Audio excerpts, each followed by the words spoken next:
Vamos a hacer un experimento. Os voy a pedir que no penséis. Os voy a pedir que no penséis en algo y si pensáis en ello, me levantáis la mano. ¿Vale? Fácil. A la de 3 os voy a pedir que no penséis en un oso blanco con los ojos cerrados y si pensáis en ello, pues me levantáis la mano, como os he dicho. A la de 3. 1, 2 y 3. No penséis en un oso blanco.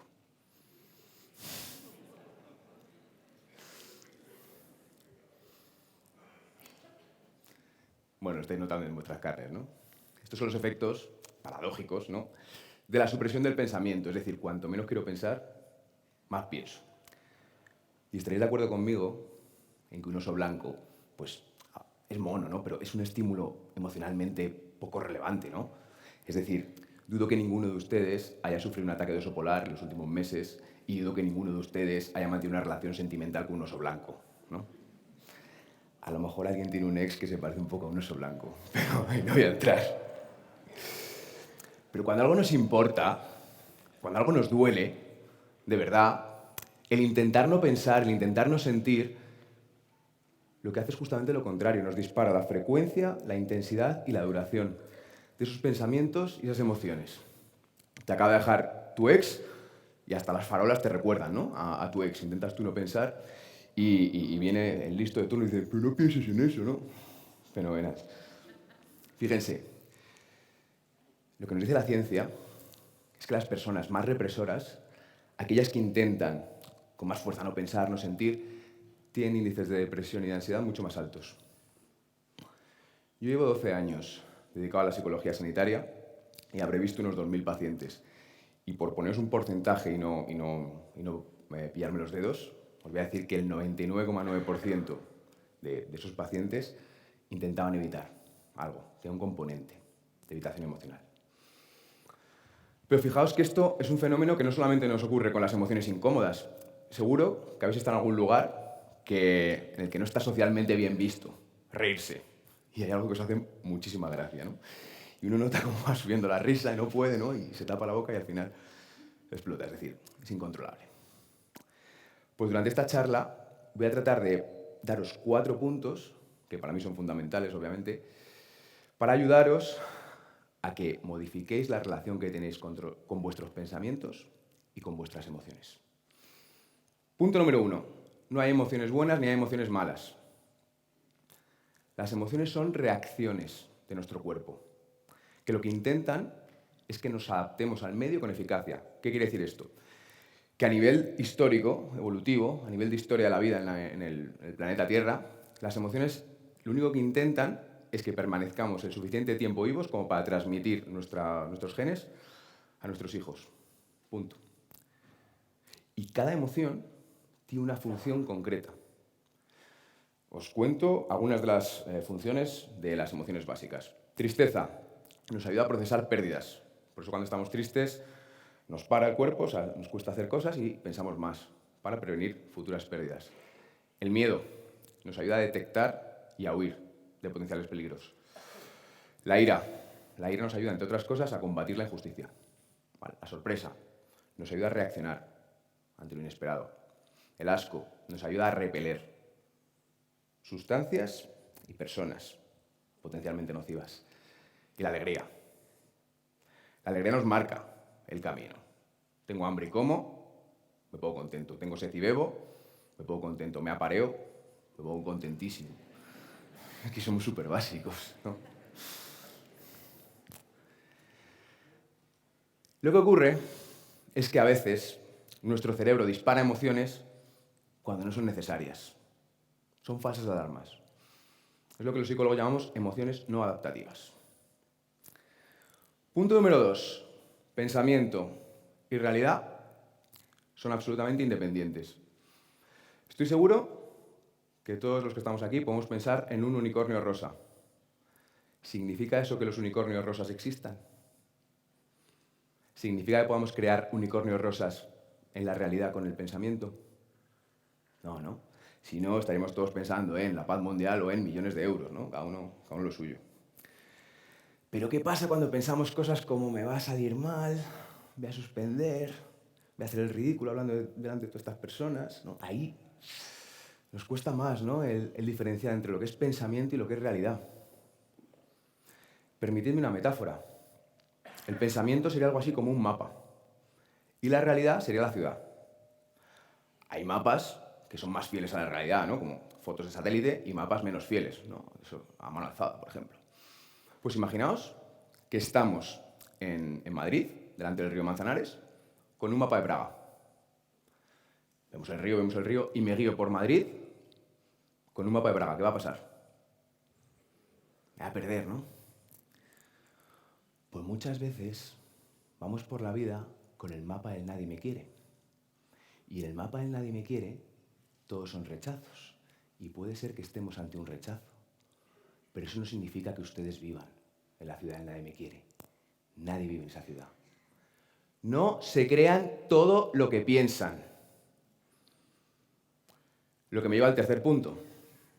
Si pensamiento y realidad son independientes, dejemos de tratar los pensamientos y las emociones asociadas a esos pensamientos como si fuesen realidades. Les pongo un ejemplo que seguro que casi todos han vivido. Yo con 8 años, antes de levantar la mano en clase, y pienso, seguro que creen que soy tonto. Y me siento exactamente igual que si hubiese 30 niños señalándome diciendo, este es tonto. ¿Qué hago? No levanto la mano. Y alivio. La ansiedad, la vergüenza, lo que sea. Pero lo que no me doy cuenta es que estoy retroalimentando la idea de Jesús es tonto.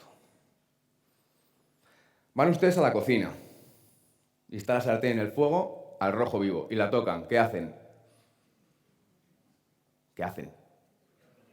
Quitan la mano. Muy bien. Van a otra cocina distinta.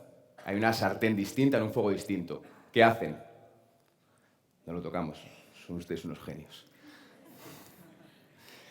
Hemos aprendido a tratar los pensamientos y las emociones como si fuesen sartenes ardiendo. Cuando algo nos incomoda, lo evitamos. Pero cada vez que evitamos ciertas emociones, lo que estamos haciendo es empoderar ese pensamiento. Y vamos dando crédito, poco a poco, a esa voz interior que tenemos y la vamos convirtiendo en un dictador cabrón, que nos va criticando a cada paso que damos. ¿Pero cómo vas a levantar la mano en clase? Se van a pensar que eres tonto. Y no levantas la mano en clase. Y te quedas con la duda encima creyendo que eres tonto. ¿Pero cómo vas a mandar el currículum a esa empresa si no estás preparado? Y no mandas el currículum a la empresa y obviamente no te seleccionan. Pues que encima estás en casa creyendo que no estás preparado. ¿Pero cómo vas a decir a ese chico, pero cómo vas a decir a esa chica que te gusta? Si tú no le puedes gustar a nadie. Y te quedas callado. Te quedas callado. Sufriendo. Igual la otra persona está igual que tú. Los amantes de Teruel, tonta ella, tonta él. O él, ella, porque no tiene rima. Y todo por evitar emociones que son falsas alarmas. Lo que me lleva al cuarto punto.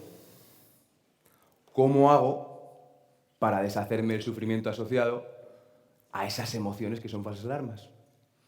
¿Cómo lo hago? Mediante la aceptación emocional.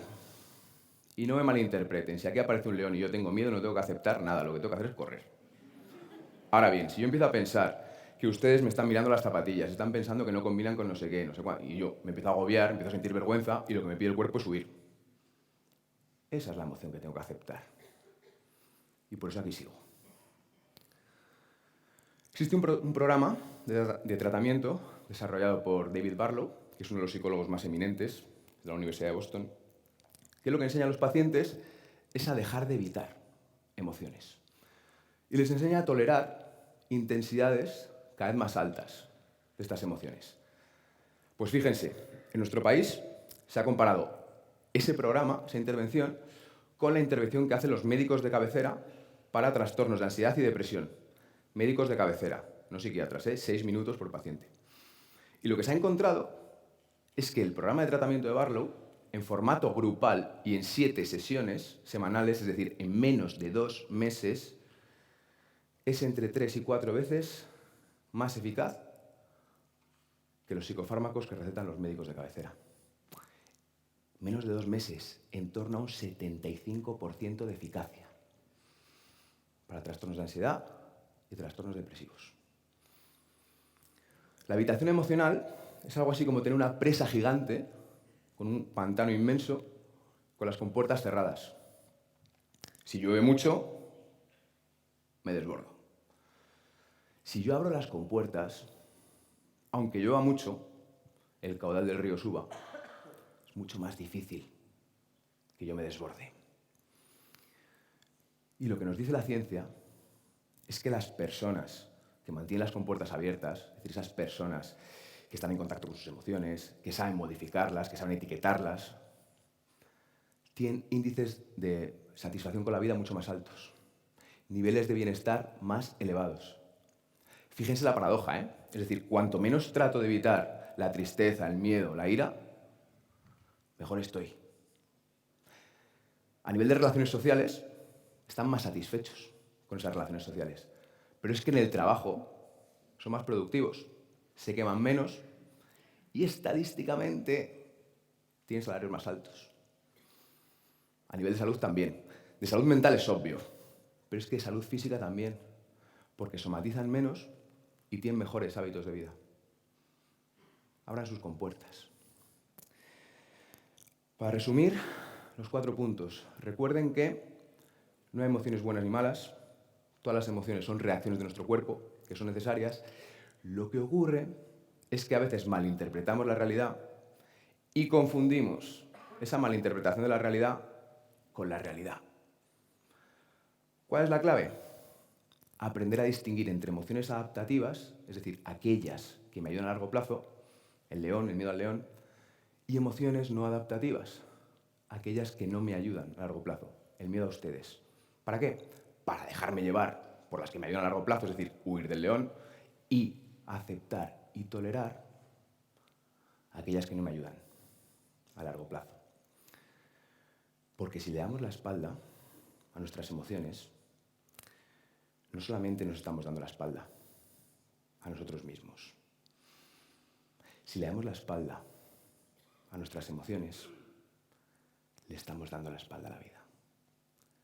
No le den la espalda a la vida. Muchas gracias.